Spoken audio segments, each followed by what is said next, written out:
Assalamualaikum warahmatullahi wabarakatuh. Alhamdulillah, alhamdulillahillazi fi qulubihil mu'minin liyazdadu imanan ma'a imanihim. Asyhadu an la ilaha illallah wahdahu la syarikalah wa asyhadu anna Muhammadan abduhu wa rasuluhu la nabiyya ba'dah.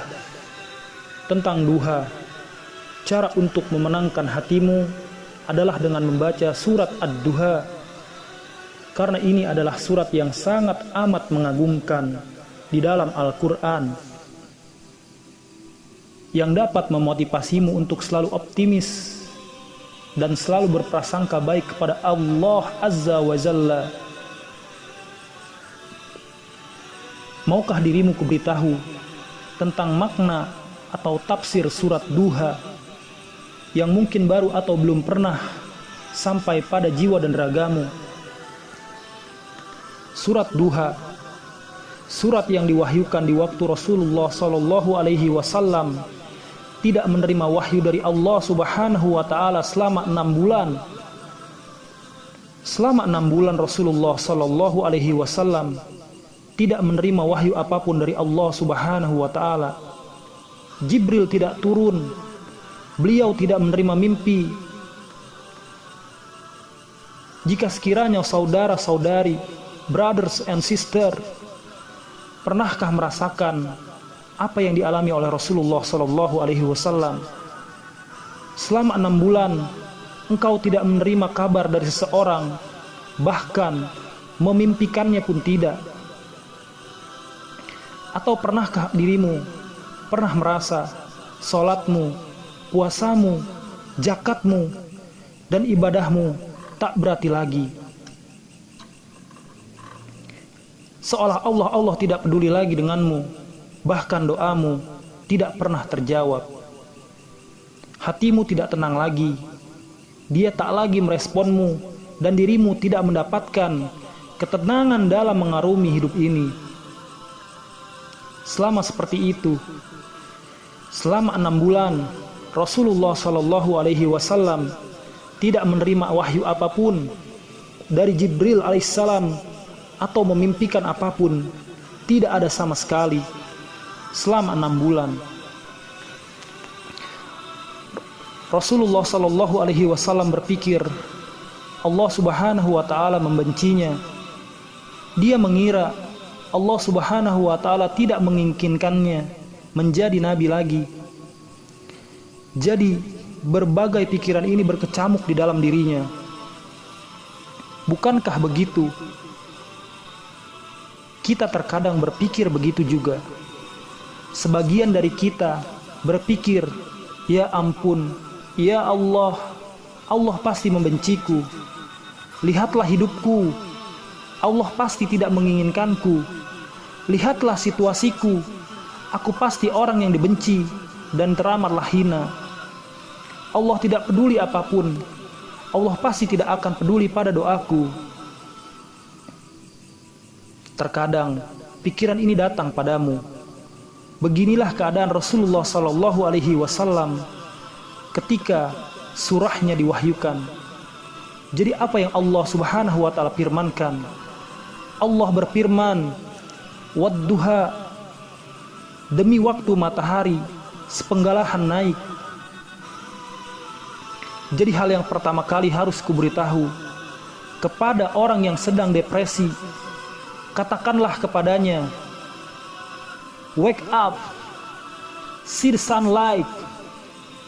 Bangunlah, lihatlah sinar matahari yang menggambarkan bahwa tidak semuanya itu suram, bahwa dunia ini masih bercahaya. Ada matahari yang indah di atas sana, dengar sinar yang amat sangat terang.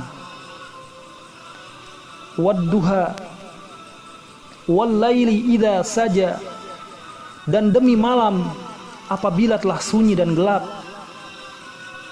Masalah kedua pada orang yang sedang depresi adalah mereka terjaga sepanjang malam. Mereka tidur di waktu pagi dan terjaga di waktu malam. Jadi segalanya seolah suram dan sedih serta menyeramkan. mereka memiliki pola tidur yang kurang baik. Wal-laili idza saja ma wadda'aka rabbuka wa ma qala. Allah tidak membenci kepadamu, ya Muhammad, tidak pula melupakanmu. Wahai hamba-hamba Allah, Allah tidak membencimu, tidak melupakanmu. Walal akhiratu khairul laka minal ula. Dan sesungguhnya hari kemudian itu lebih baik bagimu daripada dunia ini. What is coming? Apa yang akan datang akan jauh lebih baik bagimu dari situasi semua saat ini. Wala saufa yu'tika rabbuka fatardo. Dan kelak pasti akan memberimu karunia kepadamu. Dan kelak Allah pasti akan memberikan karunia-Nya kepadamu. Lalu hatimu menjadi puas, yang mana sebelumnya engkau tidak merasa, tidak ada yang peduli denganmu.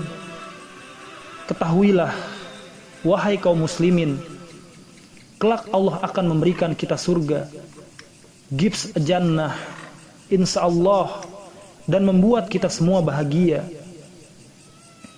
Kelak Allah akan memberikan kita kemenangan dari semua ini. Ini adalah janji Allah, insyaallah, nanti, kelak. Bukankah ini hal yang paling indah jika disampaikan kepada orang-orang yang sedang bersedih?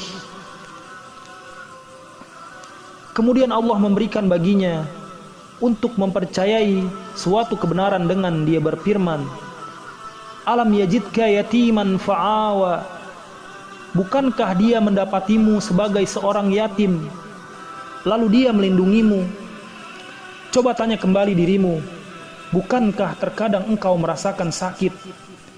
Bukankah dulu kau seorang bayi yang kecil dari segumpal darah, dan Allah tetap mengurusmu, memberikanmu rezeki walaupun di dalam kandungan ibumu? Alam yajidka yatiman fa'awa wa wajadaka dolan fahada. Dan Dia mendapatimu sebagai seorang yang bingung, lalu Dia memberikanmu petunjuk. Bukankah dahulu kita pernah tersesat, brothers and sisters, sebelum kita menjadi orang yang mencoba taat? Di mana dulu aku ingat, aku dulu jarang sholat, aku tidak paham tentang apa itu agamaku.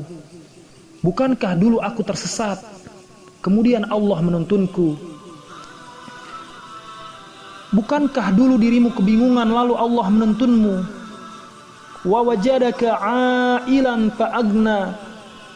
Dan Dia, Allah, mendapatimu sebagai seorang yang kekurangan, lalu Dia memberikan kecukupan.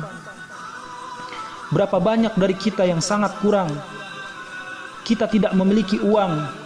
Berapa banyak dari kita sehingga Allah Subhanahu wa ta'ala memberikan kita kecukupan. Berapa banyak dari kita yang diurus oleh Allah Subhanahu wa ta'ala. How many? Sementara saudara-saudara kita jauh hidup di bawah garis kemiskinan. Wa wajadaka ailan fa'agna. Jadi Allah terus memberikan gambaran kepada Rasulullah sallallahu alaihi wasallam dan kepada kita umatnya untuk mengingatkan berulang-ulang kali. Jadi bagi orang yang depresi, ini adalah cara yang terbaik, dengan cara memberitahunya tentang bagaimana keadaan masa lalunya dan memberikan alasan untuk percaya bahwa janji Allah akan jadi nyata sebagaimana nyatanya masa lalunya. Dan Allah memberikan obat bagi seorang yang depresi. Apakah dirimu tahu akan itu? Orang yang depresi lebih memprioritaskan keadaan dirinya sendiri, dan cara untuk menghapuskan cara depresi dan jauh dari Allah adalah dengan mengingat orang-orang yang jauh lebih berkekurangan daripada dirimu. Fa'ammal yatima fala takhar. Allah melanjutkan firman-Nya, oleh sebab itu terhadap anak yatim janganlah kamu berlaku sewenang-wenang. Wa ammas sa'ila fala tanhar, dan terhadap orang yang meminta-minta janganlah kamu menghardiknya. Jadi Allah Subhanahu wa taala menyuruh kita untuk mengingat dua jenis orang. Yang pertama anak yatim, dan yang kedua orang yang meminta-minta. Ingatlah, mereka anak yatim, mereka tidak punya pengurus, tapi kau punya orang tua yang mengurusmu. Engkau punya keluarga yang mengurusmu. Tempat engkau pulang, anak yatim tidak memiliki siapapun. Wa ammas sa'ila fala tanhar. Wa ammas sa'il, para pengemis, mereka tidak punya makanan dan memintamu akan makanan. Dan mereka tertidur dalam keadaan kelaparan setiap malamnya. Tapi lihat dirimu, Allah memberimu makan dan engkau tidur dalam keadaan kenyang. Subhanallah, Allah memberikan kita obatnya ketika kita sedang depresi dengan melihat orang yang jauh keadaannya di bawah kita. Dan ayat yang terakhir dari firman Allah ini adalah jalan terakhir untuk menghapus rasa tidak terhubung pada Allah Subhanahu wa taala. Tahukah engkau itu apa? Wa amma bi ni'matika rabbika fahaddis. Wa amma bi ni'matika fahaddis, dan terhadap nikmat Rabbmu maka hendaklah kamu siarkan. Bicarakanlah tentang nikmat-nikmat Allah. Alhamdulillah untuk hatiku, alhamdulillah untuk ayah dan ibuku, alhamdulillah ala kulli hali wa ni'mah.